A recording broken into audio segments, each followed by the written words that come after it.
രണ്ട് രണ്ട് അവൾക്ക് വായിക്കൂടെ ഫുഡ് കൊടുക്കുന്നതെന്ന് വെച്ചാൽ കരയുമ്പോഴാണ് ഒഴിച്ചു കൊടുക്കുന്നത്. അവൾക്ക് ഫുഡ് കഴിക്കാൻ അറിയത്തില്ല. ഇപ്പം 2.5 വർഷം ഞങ്ങൾ ഒരുപാട് ഹോസ്പിറ്റലിൽ കയറിയത്. ഓരോ ഹോസ്പിറ്റലിൽ പോകുമ്പോഴും ഞങ്ങൾക്ക് ഓരോരോ പ്രതീക്ഷ ഉണ്ടാകും. ഇവൾക്ക് എന്തെങ്കിലും ആ ഡോക്ടർ എന്തെങ്കിലും ഒരു മെഡിസിൻ തന്നാൽ നമുക്ക് രക്ഷപ്പെടാൻ പറ്റുമെന്ന് ഡോക്ടർ പറയുന്നു. പക്ഷെ ഞങ്ങൾ കുറെ സെർച്ച് ചെയ്ത് കുറെ ഹോസ്പിറ്റലിൽ ഓടി. പക്ഷെ ഒരു മരുന്ന് അവർക്ക് ഫലിച്ചില്ല. അപ്പൊ ലാസ്റ്റ് ഞങ്ങൾ എന്തോ ചെയ്യണമെന്ന് കണ്ട 2.5 വർഷം ഓരോ ദിവസവും ഞങ്ങൾ ടൈം ടേബിൾ വെച്ച് ജീവിക്കുന്നത് ഇവർക്ക് വേണ്ടി ജീവിച്ചോണ്ടിരിക്കുക. പക്ഷെ ലാസ്റ്റ് ഡോക്ടർ പറഞ്ഞ ഒരു കാര്യം ചെയ്യും, നിങ്ങളുടെ ഫൈനാൻസ് പരമായിട്ടുണ്ടെങ്കിൽ കുഞ്ഞിനെ പുറത്ത് കൊണ്ടുപോയി ട്രീറ്റ് ചെയ്യാം. പക്ഷെ ഈ 2.5 വർഷം ആയപ്പോഴത്തേക്ക് ഞങ്ങളുടെ കയ്യിലുള്ള എല്ലാം തീർന്നു. ഞങ്ങളുടെ കയ്യിലൊന്നുമില്ല. ഇപ്പൊ ഞങ്ങളുടെ ആരോട് ചോദിച്ചാൽ ആരും എത്തില്ല. കുറെ കടവുണ്ട്, പിന്നെ വാടക വീട്ടിലാ താമസിക്കുന്നത്. അതുകൊണ്ട് ഞങ്ങൾ വിളിച്ചാൽ പോലും ആരും ഫോൺ എടുക്കത്തില്ല. പൈസ ചോദിച്ചിട്ടാണെന്ന് കരുതിയിട്ട് പിന്നെ ഞങ്ങൾക്ക് അവസാനം വഴി ഇതേ ഉള്ളു. പക്ഷെ പൈസ ഇല്ലാത്തതിന്റെ പേരിന്റെ കുഞ്ഞിനെ ഇടാൻ ഞങ്ങൾക്ക് ആവുന്നില്ല. കാരണം ഇവിടെ അറ്റ്ലീസ്റ്റ് ആഹാരമെങ്കിലും കഴിച്ചാൽ മതിയെന്ന് ഞങ്ങൾക്ക് സപ്പോർട്ടില്ല. ഒന്നേ മുമ്പോട്ട് വീഴും, അല്ലെങ്കിൽ പുറകോട്ട് വീഴും. അവിടെ പിടിച്ചു നിൽക്കത്തില്ല, ആഹാരവും കഴിക്കത്തില്ല, കിടന്ന് കരച്ചിലാണ്, രാത്രി ഉറക്കമില്ല.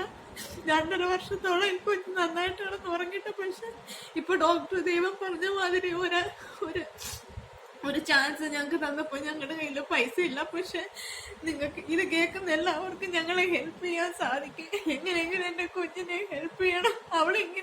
ഇങ്ങനെ കിടക്കുവാണെങ്കിൽ അവിടെ ജീവിതകാലം മൊത്തം ഇങ്ങനെ കിടന്നു പോകും. അത് കാണാൻ വയ്യാതെ. കാരണം ജനിച്ചപ്പോഴും ഒരു കുഴപ്പമില്ലാത്ത കുഞ്ഞിനെ പാതി വെച്ച് ഇങ്ങനെ വന്നപ്പോഴത്തേക്കും ഞങ്ങള് തളർന്നുപോയി. ഇങ്ങനെ കുഞ്ഞിനെ കിടക്കാൻ പറ്റത്തില്ല. എങ്ങനെയെങ്കിലും നിങ്ങളെ രക്ഷിക്കണം. ഇങ്ങനെ കിടക്കുന്നത് കാണാൻ എനിക്ക് കഴിയത്തില്ല. ദൈവമേ എന്റെ കുഞ്ഞിനെ രക്ഷിക്കണം. നിങ്ങൾക്ക് മാത്രമേ സാധിക്കുള്ളൂ. ആർക്കും കഴിയില്ല എന്റെ കുഞ്ഞിനെ രക്ഷിക്കാൻ. ദൈവമേ സഹായിക്കണം. നമസ്കാരം, ഞാൻ ബുഹാരി നിലാമുറ്റം. ഞാനിപ്പോൾ ഉള്ളത് കൊല്ലം ജില്ലയിലെ കൊട്ടാരക്കര താലൂക്കിൽ ഉമ്മന്നൂർ പഞ്ചായത്തിലെ വിളയന്തൂർ 19-ാം വാർഡ് സെൻറ് തോമസ് ഓർത്തഡോക്സ് ഇടവകാംഗമായ സിമിയുടെയും പ്രമോദ് ജോണിൻ്റെയും 4 വയസ്സ് മാത്രം പ്രായമുള്ള ആകാശ എന്ന പൊന്നുമോൾക്ക് വേണ്ടി ഒരു സഹായം അഭ്യർത്ഥിച്ചുകൊണ്ടാണ്. നമസ്കാരം. ഞങ്ങളുടെ മോളാണ് ആകാശ. മോള് 1.5 വയസ്സ് വരെ ഒരു കുഴപ്പമില്ലാത്ത കുഞ്ഞായിരുന്നു. നോർമലായിട്ട് പാട്ടുപാടുകയും ഓടിച്ചാടി നടക്കുകയും ചെയ്യുമായിരുന്നു. ബട്ട് കുഞ്ഞിന് 1.5 വയസ്സിൽ ഒരു പനി വന്നിട്ട് പനി കൂടുകയും അങ്ങനെ ഫിക്സായിട്ട് മാറുകയും കുഞ്ഞിനെ സീരിയസ് ആയിട്ട് ഹോസ്പിറ്റലിൽ കൊണ്ട് അഡ്മിറ്റ് ചെയ്ത് കുഞ്ഞിന് സീരിയസ് കണ്ടീഷൻ തന്നെയായിരുന്നു. പിന്നെ വെന്റിലേറ്റർ ഇടുകയും അങ്ങനെയൊക്കെ ചെയ്തു. അതിനുശേഷം കുഞ്ഞിൻ്റെ ടോട്ടലി ബ്രെയിൻ ഡാമേജ് ആണ്. ആ ബ്രെയിൻ ഡാമേജ് ആയതുകൊണ്ട് കുഞ്ഞ് ടോട്ടലി മൊത്തത്തിൽ തളർന്നു കിടക്കുകയാണ് കുഞ്ഞ്. ഇപ്പോഴും മോളെ പരിശോധിക്കുന്ന ഡോക്ടർ പറഞ്ഞത്, ഡോക്ടർ നളിനി മാഡം പീഡിയാട്രിക് ന്യൂറോളജിസ്റ്റാണ്. മാഡം US പ്രാക്ടീസ് ചെയ്തുകൊണ്ട് മാഡം പറഞ്ഞത്, ഞങ്ങളുടെ ഈ കഷ്ടപ്പാടുകളും ഞങ്ങളുടെ വിഷമങ്ങളും കുഞ്ഞില്ലെങ്കിൽ ഞങ്ങളില്ല, അങ്ങനെ ഒരു അവസ്ഥ അറിഞ്ഞിട്ട് ഡോക്ടർ പറഞ്ഞതാണ്, നിങ്ങൾക്ക് കുറച്ച് പൈസ, ഒരു 30 ലക്ഷം രൂപ നിങ്ങളുടെ കയ്യിലുണ്ടെങ്കിൽ മോളെയും കൊണ്ട് പുറത്തു പോയി കഴിഞ്ഞാൽ കാനഡയിൽ സിക്ക് കിഡ്സ് ഹോസ്പിറ്റൽ, അവിടെ പോയി കഴിഞ്ഞാൽ അത് റിസർച്ച് സെൻ്ററാണ്. ഇങ്ങനെയുള്ള കുഞ്ഞുങ്ങളെ അവിടെ ട്രീറ്റ്മെൻറ്റ് എടുക്കുന്നതാണ്. അവിടെ പോയി കഴിഞ്ഞാൽ കുഞ്ഞിന് ഒരുപാട് ഇമ്പ്രൂവ്മെൻറ്റ് കിട്ടും എന്ന്. അപ്പോൾ ഞങ്ങൾ ആൾറെഡി വളരെ ബുദ്ധിമുട്ടിലാണ്. ഞങ്ങളുടെ വീടൊക്കെ ഉണ്ടായിരുന്ന ഇതൊക്കെ വിറ്റു. ഇപ്പോൾ വാടക വീട്ടിലാണ് താമസം. വാടകയൊന്നും കൊടുക്കാൻ ബുദ്ധിമുട്ടാണ്. ഇപ്പോഴും ഈ അവസ്ഥയിൽ നിൽക്കുകയാണ്. അതാണ് നിങ്ങളുടെ മുമ്പിൽ കൈ നീട്ടുന്നത്. പോക്ക് വേണ്ടിയിട്ട് കുഞ്ഞിനെ സഹായിക്കണം, ഞങ്ങളെ സഹായിക്കണം ദയവ് ചെയ്ത്.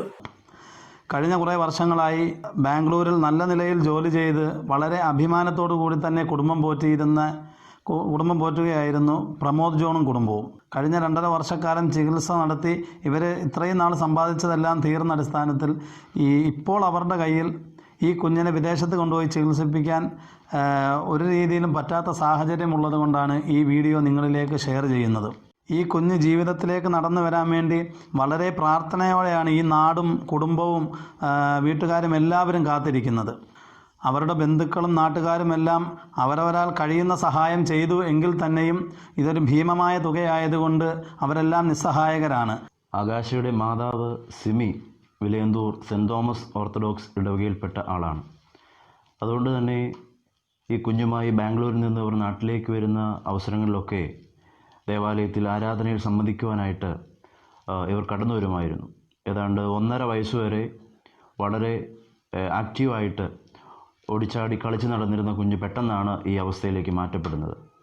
അവരുടെ കിടപ്പാടം പോലും വിറ്റ് കുഞ്ഞിനെ ചികിത്സിക്കുന്നതായ ഒരു അവസ്ഥയിൽ അവർ ഇന്ന് എത്തിച്ചേർന്നിരിക്കുകയാണ്. ഏതാണ്ട് തുടർ ചികിത്സയ്ക്ക് ഭീമമായ ഒരു തുക അവരുടെ മുമ്പിൽ ഡോക്ടർമാർ നിർദ്ദേശിച്ചിരിക്കുകയാണ്.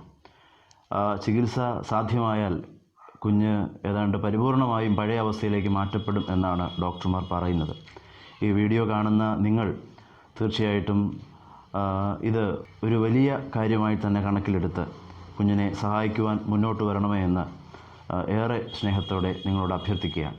ഞാൻ ഉമ്മന്നൂർ പഞ്ചായത്തിലെ വിലയന്തൂർ 19-ാം വാർഡിലെ പഞ്ചായത്ത് മെമ്പറാണ്. സിമി എൻ്റെ തൊട്ട അയൽവാസിയും എപ്പോഴും കാണുകയും കേൾക്കുകയും ചെയ്യുന്ന ഒരു കുടുംബമാണ്. നാട്ടുകാരായ ഈ കാണുന്ന ആൾക്കാരുടെ ഒരു സഹായം കിട്ടിയാൽ ആ കുഞ്ഞിനെ പൂർണ്ണമായും രോഗത്തിൽ നിന്ന് വിടുതൽ പ്രാപിക്കാമെന്ന ഡോക്ടർമാരുടെ നിർദ്ദേശം അനുസരിച്ച് നിങ്ങളെല്ലാവരും അകമഴിഞ്ഞ് ആ കുട്ടിയെ സഹായിക്കണമെന്ന് ഞാൻ അഭ്യർത്ഥിക്കുകയാണ്. ഞാൻ കൊട്ടാരക്കര ഭദ്രാസനത്തിലെ നെല്ലിക്കുന്ന ഡിസ്ട്രിക്ട് ഇൻസ്പെക്ടറാണ്.